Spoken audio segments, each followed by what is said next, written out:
sem açúcar na alimentação tem melhor desenvolvimento. Experiência de família em Jundiaí. Esclerose sistêmica progressiva. Conheça sobre essa doença rara que necessita de diagnóstico preciso. Correr e prosear. Meta de um grupo de mulheres de Itapetininga. Saúde em primeiro lugar. Correr e prosear.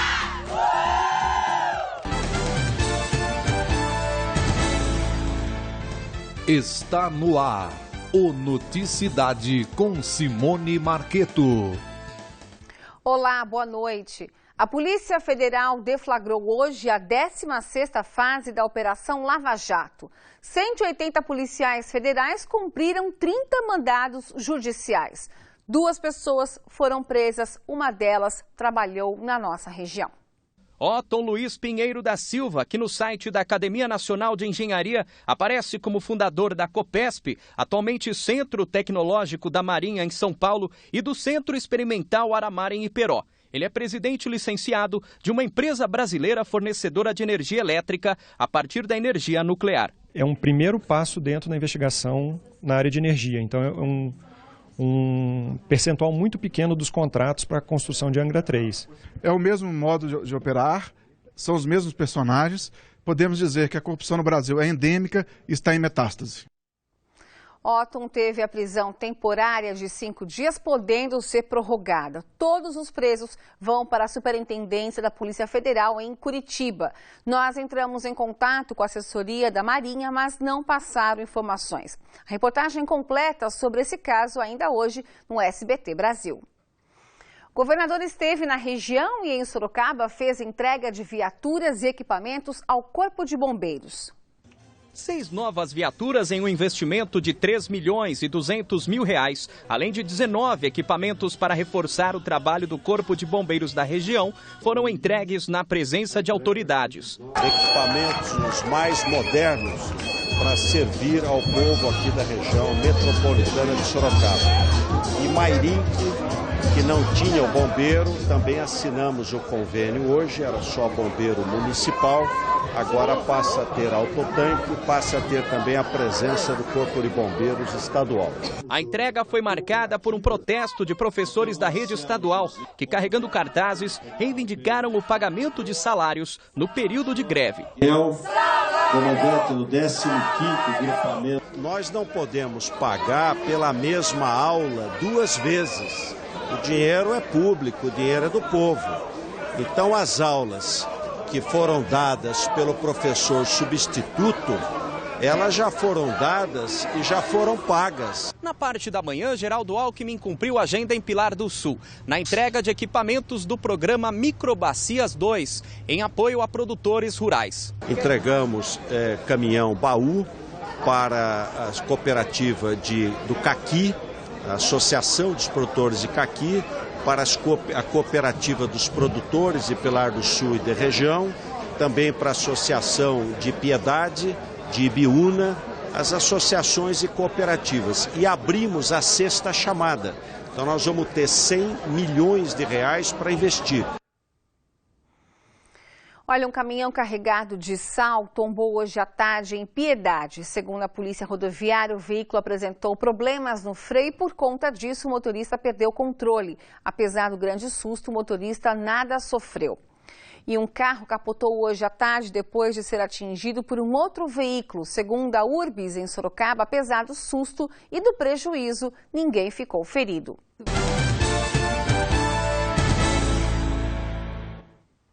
Um homem foi preso após agredir a facadas o próprio pai no Jardim Astro, em Sorocaba, nesta segunda-feira. De acordo com a Polícia Militar, a vítima sofreu ferimentos graves e precisou ser socorrida pelo SAMU, conjunto hospitalar da cidade. O suspeito também ficou ferido e teve que ser socorrido e permanece sob escolta policial.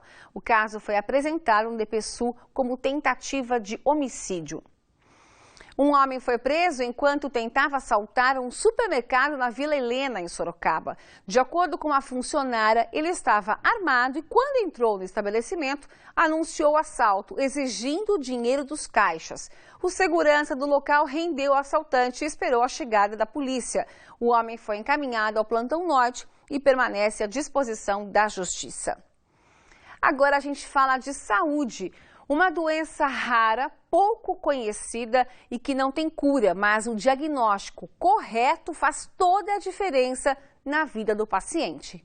Há 9 anos, a Rosimeire precisou fazer uma cirurgia e os exames acabaram mostrando outro problema, a esclerose sistêmica progressiva, doença tão complicada quanto o nome, mas que explicava o excesso de dores no corpo e nas articulações que já incomodavam há tempos. Um dos principais sintomas é nas mãos. Ela incha muito e você não consegue movimentar, fechar, por exemplo, a mão, dói muito. Um dedo fica preto, outro fica branco e gela muito as pontas dos dedos, né?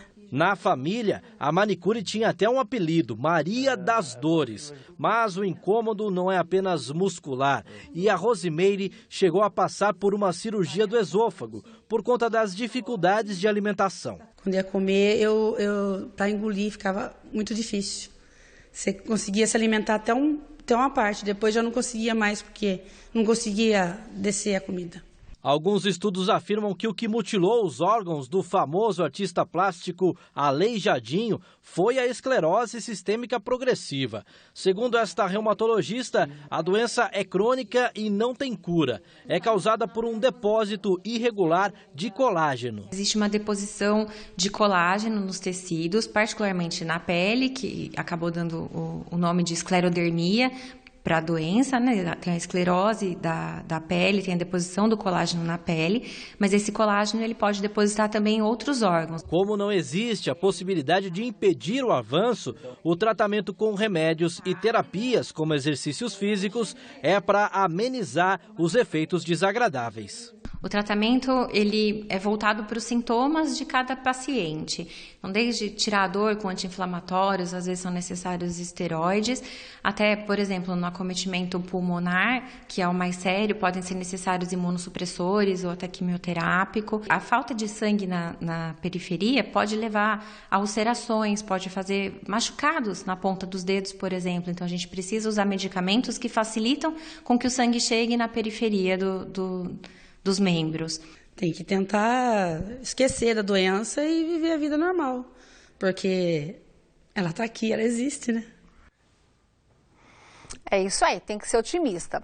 Atenção, pais, saiba que quanto menos açúcar nas refeições das crianças, melhor elas vão se desenvolver. Em Jundiaí, uma família colocou em prática a mudança nos hábitos alimentares e o resultado é positivo. Normalmente, essa aqui é a opção número 1 das crianças, mas não para essa turminha. Vincenzo, de 7 anos, Lavínia, de 5 e Giovana, de apenas 3, têm as preferências bem definidas. Eu gosto de tomate, alface, abacaxi, morango, limão, mamão. Eu gosto de salada.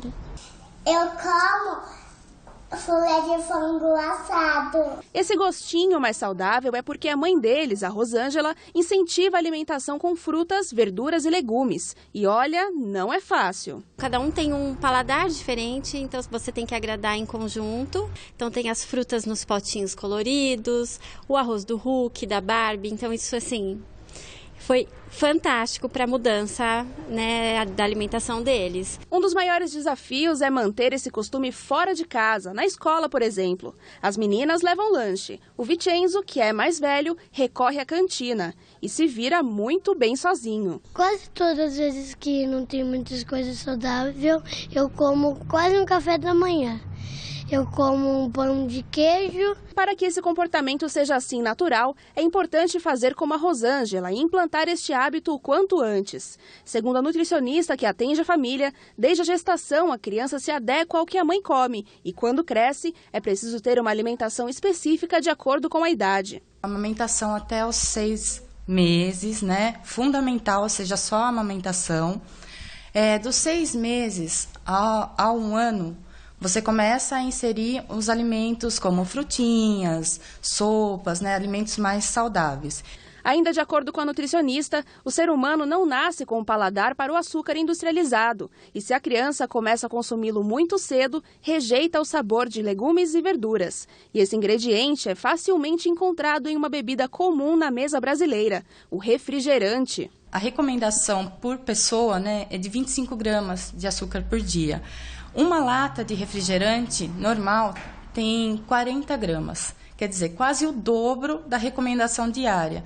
E atenção, se consumido em excesso, o açúcar vicia. O ideal depois de uma refeição são as sobremesas naturais. Eu, pelo menos, tento oferecer sempre frutas, comidas mais saudáveis, para eles já não se envenenarem desde pequeno, né? Porque eu acho que a gente é o que a gente come. Eu tenho 2 filhos, um de 11 e uma de 9, e eu acho que nós precisamos investir na alimentação deles para que se tornem adultos saudáveis. Comida natural, faz bem, é mais saudável do que essas porcariadas que estão dando no dia de hoje. Muitos pais acabam escolhendo os fast foods por conta da praticidade e também porque a criançada faz cara feia para verduras e legumes. A indicação é que tenha 5 cores no prato, pelo menos. Arroz, feijão e a carne, né? É uma cor só, então a gente tem que ter mais 4 cores, né? E chamativo, não adianta jogar toda a comida e entregar para o filho, ele não vai ter o prazer de comer. A nutricionista garante que, seguindo essas orientações, o sucesso é garantido. Mas é preciso persistir e, claro, estimular as conquistas. Você toma leitinho? Toma? Então, toca aqui, hein? Gostei.